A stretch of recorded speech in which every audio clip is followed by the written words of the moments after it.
এখন থেকে আপনার প্রিয় সিরিয়ালগুলো ফ্রিতে দেখুন এক্সক্লুসিভলি শুধুমাত্র সান নেক্সটে। এখনই অ্যাপ ডাউনলোড করুন। এটা কি করে হতে পারে? কুকুর বিড়ালের ওষুধ মামুনিকে কে দিচ্ছে, আর কেনই বা দেবে? ডক্টর, আমি বলছিলাম কি, আপনি আরেকবার চেক করবেন প্লিজ। আমার মনে হচ্ছে কোথাও একটা ভুল হচ্ছে। আবার টেস্ট করলে ওই একই রেজাল্ট আসবে, আর তুমি তো এটাই সাসপেক্ট করেছিলে, আর সেই জন্যই এই মেডিসিন আর ব্লাড স্যাম্পেলটা আমার কাছে টেস্ট করতে নিয়ে এসছো, তাই তো? তার মানে আমি ঠিকই ভেবেছিলাম কেউ ইচ্ছা করে মামুনিকে এই ওষুধটা খাওয়াচ্ছে, হয়তো বহুদিন ধরে খাওয়াচ্ছে, তাই আজ মামুনির এই অবস্থা। কিন্তু কিন্তু কে করবে এই কাজ? আচ্ছা ডালি, এই মেডিসিনটা যার ব্লাড স্যাম্পেলে পাওয়া গেছে তিনি এখন কেমন আছেন? মানে তার এক্স্যাক্টলি কন্ডিশনটা কি? আমার মামুনি কথা বলতে পারছে না, কেমন যেন নিস্তেজ হয়ে গেছে। সেটাই স্বাভাবিক, তাই পেশেন্টকে এখন খুব দেখে শুনে রাখতে হবে। যে কোনো মুহূর্তেই ওনার ভীষণ কিছু খারাপ ঘটে যেতে পারে।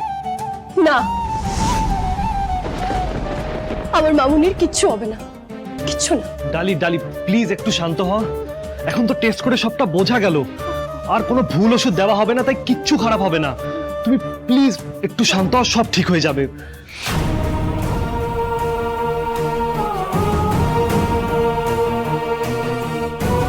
যতক্ষণ আমি খুঁজে বের করছি এই কাজ কার, ততক্ষণ কিচ্ছু ঠিক হবে না।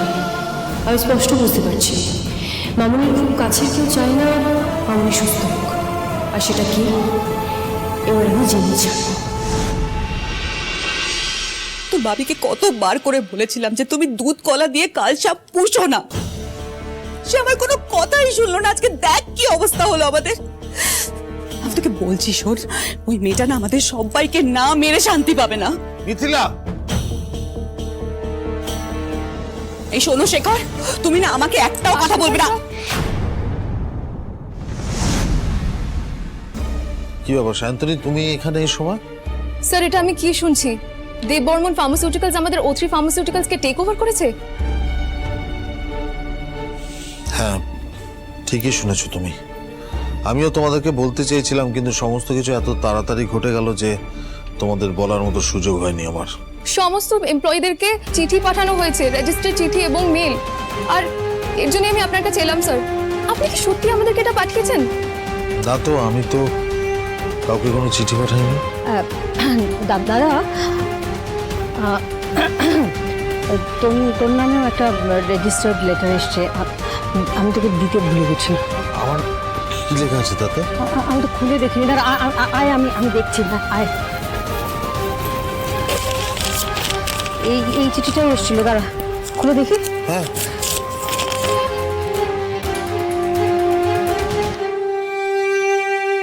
দাদা, এতে লেখা আছে যে O3 ফার্মাসিউটিক্যালসের সমস্ত ডিপার্টমেন্টাল হেডদেরকে দেব ফার্মাসিউটিক্যালসের অফিসে কালকে সকাল 11টার মধ্যে যেতে হবে, এটা ম্যান্ডেটরি, আর ম্যাডাম অর্ডার দিয়েছে। দেখি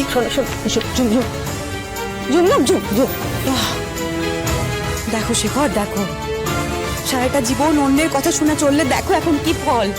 তোমার নিজের কোম্পানিতে নাকি তোমাকে অন্যের অর্ডার মেনে চলতে। বাই দ্য ওয়ে সঞ্চিতা, এই ম্যাডামটা কি? ছোটদি, আজকে কিন্তু তোর ফেভারিট স্যুপ হয়েছে। নে একটু খেয়ে নে দেখি, হাঁ কর দেখি, নে হাঁ কর।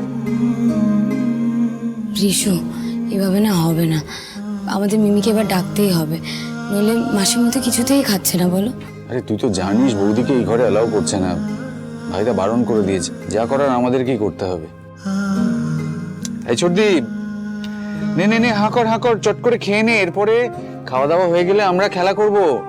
আমি খাবো না, জোনা মেঘে না।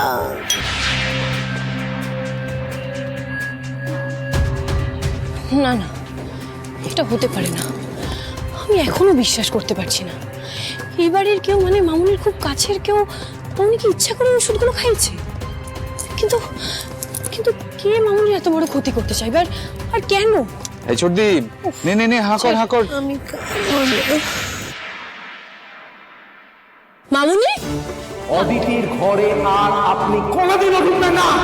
ওর ঘরে ঢোকা তো দূরের কথা, আর কোনোদিনও ওর মুখ দর্শন করবেন না, ওর ধারে কাছে যাবেন না। মামুনির ঘর থেকে এত আওয়াজ আসছে কিসের? সৌমেন না, কি হয়েছে? মামুনির ঘর থেকে এত আওয়াজ আসছে কিসের? ওই যা হয় আর কি, সবাই মিলে চেষ্টা করছে অদিতিকে খাওয়াতে, কিছুতেই খাবে না, চিৎকার চেঁচামেচি করছে রোজ, জানোই তো একই বিষয়।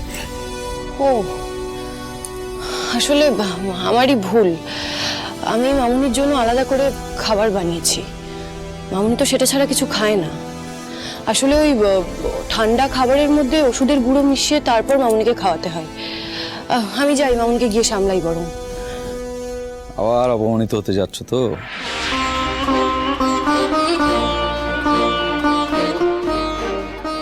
কি ধাতু দিয়ে তৈরি বলো তো তুমি?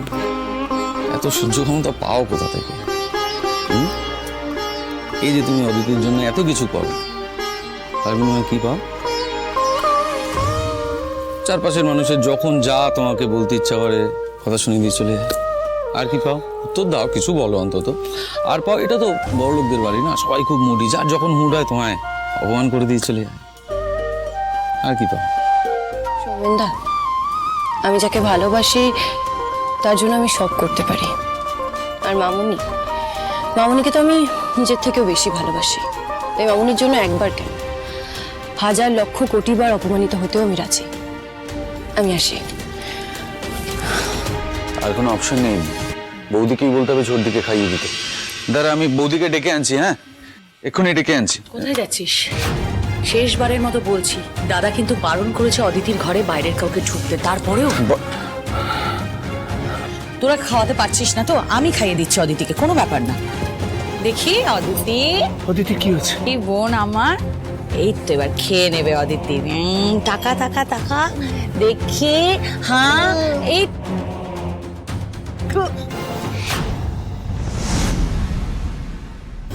সোনা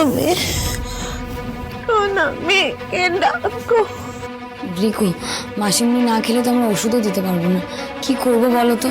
ডালি, ডালি, ডালি, আপনি কোথায়? অদিতি খাচ্ছে না।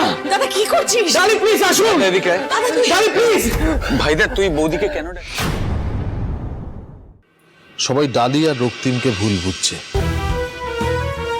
আমি জানি ওরা তো কোনো দোষ করেনি, আমি জানি সব দোষ ওই মালবিকার, ও সব করাচ্ছে। আমারও সেটাই মনে হচ্ছে। দেখ, আমি রক্তিমকে যতটা জানি না, খুব বেশি জানি না, কিন্তু এই কদিনে যেটুকু কথাবার্তা হয়েছে, যতটুকু দেখেছি ছেলেটাকে, তাতে মনে হয় না ওইভাবে মানুষ ঠকাতে পারে। হ্যাঁ, দিস ইজ ট্রু যে বিজনেসের গ্রাউন্ডে তোরা রাইভাল, একে অপরের এগেনস্টে, কিন্তু শুধুমাত্র সেই জন্য তোকে ঠকিয়ে সমস্ত কোম্পানি নিজের নামে করে নেবে রক্তিম, এটা কেন জানি করে বিশ্বাসযোগ্য ঠেকছে না আমার।